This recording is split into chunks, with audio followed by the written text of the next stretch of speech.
Using AI signals, we helped one B2B SaaS company book 30 plus qualified sales calls within the first 30 days. And now it's a repeatable process that can be done month after month. And in this video, I'm going to break down our entire system, the AI signals that we use, the targeting framework, the messaging sequence, and the exact metrics. So you can see how you can use AI to build a real competitive advantage when you build your outreach system. To give you a background, our client was a SaaS recruiting platform that sort of replaced or augmented the need for external recruiters. Now, the recruiting space, especially for external recruiters, is one of the most competitive spaces and industries that you could work in or target. So how do we actually make this work? Well, there are a few key components. Number one is we needed to use proper signals to reach out to people at the right time. Number two is having the correct differentiation in a highly competitive space. Number three is specific targeting. And number four is having peer-to-peer sounding communication rather than something that sounds overly salesy or sleazy that you might get from the typical recruiter. Going to go through two main things next in the targeting section. One, the actual AI workflows we use to qualify, vet leads, and look for specific signals. That's one thing. The second thing, I'm going to give you a conceptual overview of how all works. So first, I'm going to start with the conceptual overview by going over our sort of targeting playbook. So before I go through the AI signals, it's important to go through high-level overview of how all works. So when you think about our client helps with the recruiting process, and they specifically help with hiring software engineers. Now, typically when people begin a campaign, they don't like to spend that much time thinking about who the customer is, the ideal customer, their pain points, so on and so forth. But this is actually one of the most important parts, because without doing this, you don't know how to target people and you don't know how to even write a good message. So we spend a lot of time here, and let me just conceptually go over this. Typically what we want to do is want to think about who is our client's target customers and who are their current customers. And we really want to be as specific as possible about this. I'm not going to do this now because it'll take too long, but typically we write out around a 4 to 6 page document detailing all of these different components. So I always like to think about okay, what are the pain points of these target customers? Who are the champions and end users of the product? So, a champion or end user is not always the same as economic buyer, and these two can be different. So in the case of our customer, an economic buyer, so they help with hiring, it could be a hiring manager, but then champion, sponsor, end user could be, let's say, a recruiter. A recruiter might help place a role, but the end of the day, the sort of economic buyer might be a CEO or a VP who's actually the hiring manager and funding the role. Then if we think about other components, we also want to think about what industry segments are there that are relevant. So in our case, our customer is in the software engineering space, but that doesn't mean that they can only reach out to tech companies. They help place software engineers, but many companies need software engineers. It can be a finance company, insurance company, so on and so forth. So what are those industry segments that are important? We also want to think about different role segments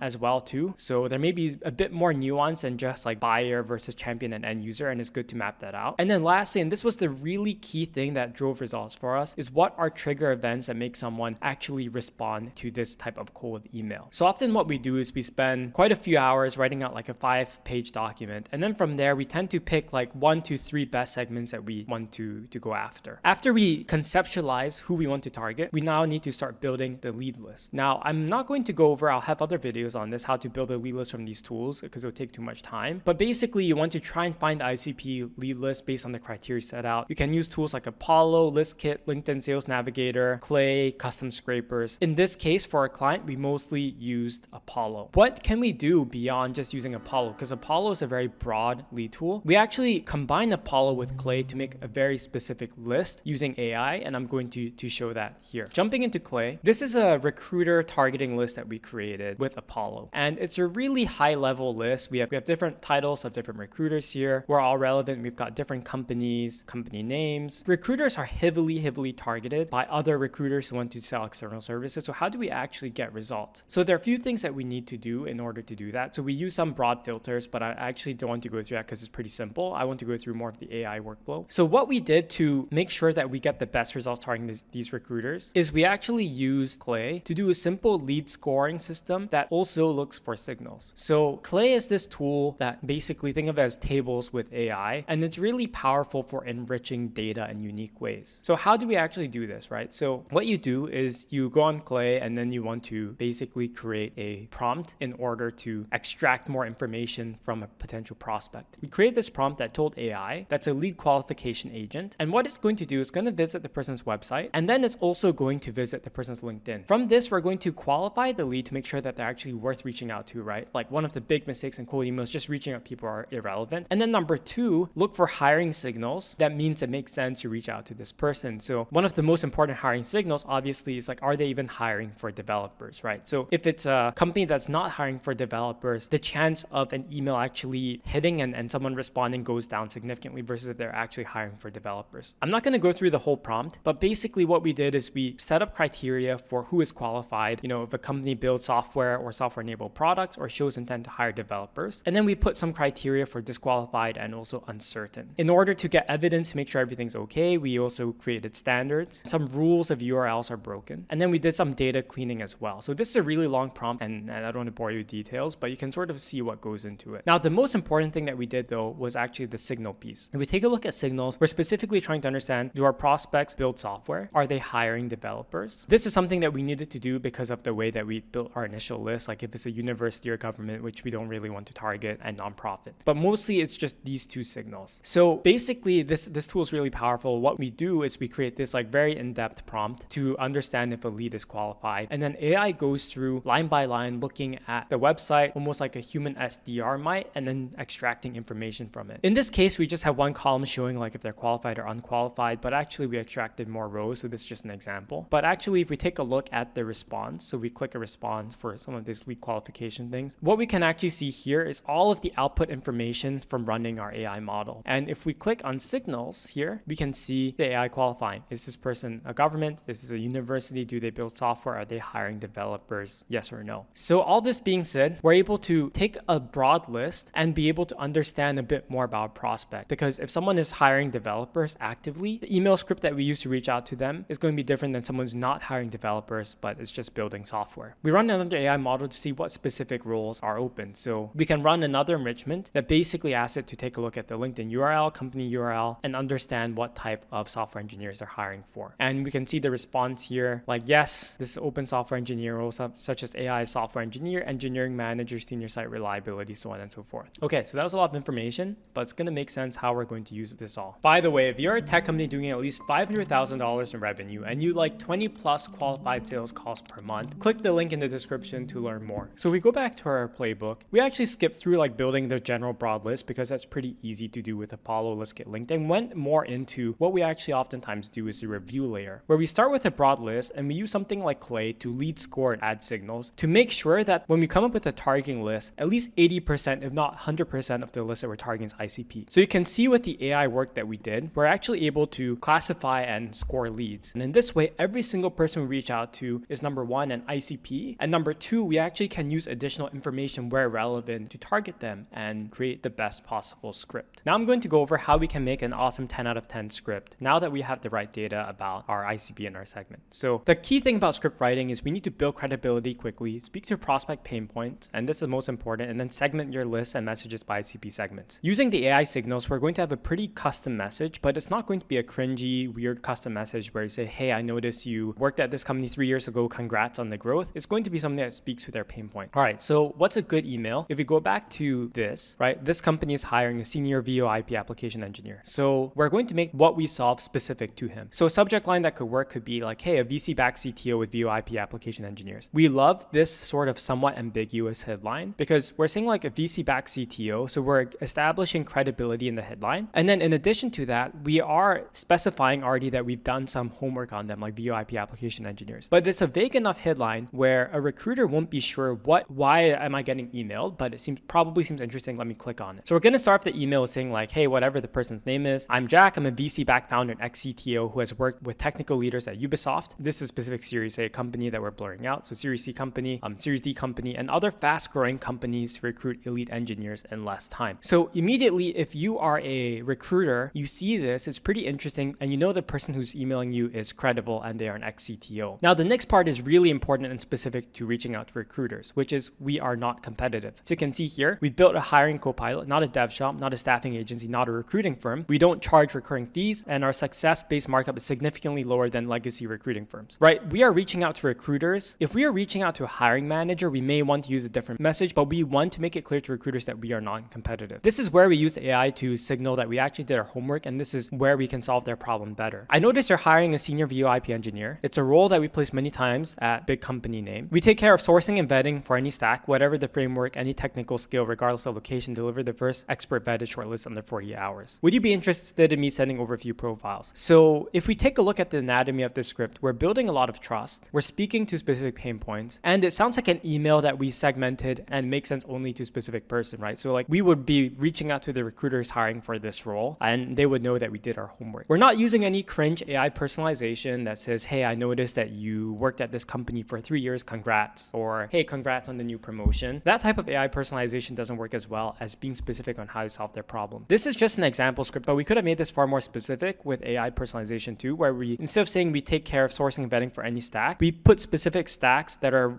relevant for a senior VoIP engineer. So this is how I use AI to do signal-based outreach and personalize things really well. And the personalization is always going to be based on solving a pain point, not on trying to make false rapport with a prospect. So if we think about the general flow and anatomy of this script, I'm going to go through what this looks like. The first thing about writing a great script is you need to review and segment your ICP list in tightest segments possible. That's the first step. Then we always try and include a credibility statement that you can see in the previous example. Weave it into the subject line and the first statement. And then weave signal data and customization where present. So for example, the VoIP engineer. You also want to list the top problem you solve for the ICP. And the hardest thing for recruiting is the technical vetting piece, right? And that's the area that our client takes care of. So think really hard about this. If you are solving a problem that's a nice to have, you will not get responses. You must solve an annoying, painful problem. And then from there, our scripts typically take 3 different directions, which is a short description of how we solve a problem. Sometimes, if it's a very saturated space, we find being vague and no description helps. Or sometimes we have a very in-depth explanation of how to solve their problem. In the script example I gave, we use a short description, and this short description approach works the majority of the time. And then finally, we ended our message with a soft call to action. And then typically we'll send 1 to 2 soft follow-ups as well. I'm not going to go through this process, but we want to check some spam word filters before we set the final message. And then we want to use this thing called spin tags to make more variation. But these are the less important piece. The more important part to really think about is like, what is this core message you're trying to send? And how can you make it as relevant as possible for the person you're reaching out to? All right, so we're really proud of this campaign because the recruiting space is typically considered really difficult, and it is. There are many recruiting firms. It's seen as an industry with a relatively low barrier of entry, and typically it's grown almost entirely through referrals. What we found in past tests when we tried to help out recruiting related companies is if we did not specify these ICP segments well, have very specific messaging that solves their exact pain point, and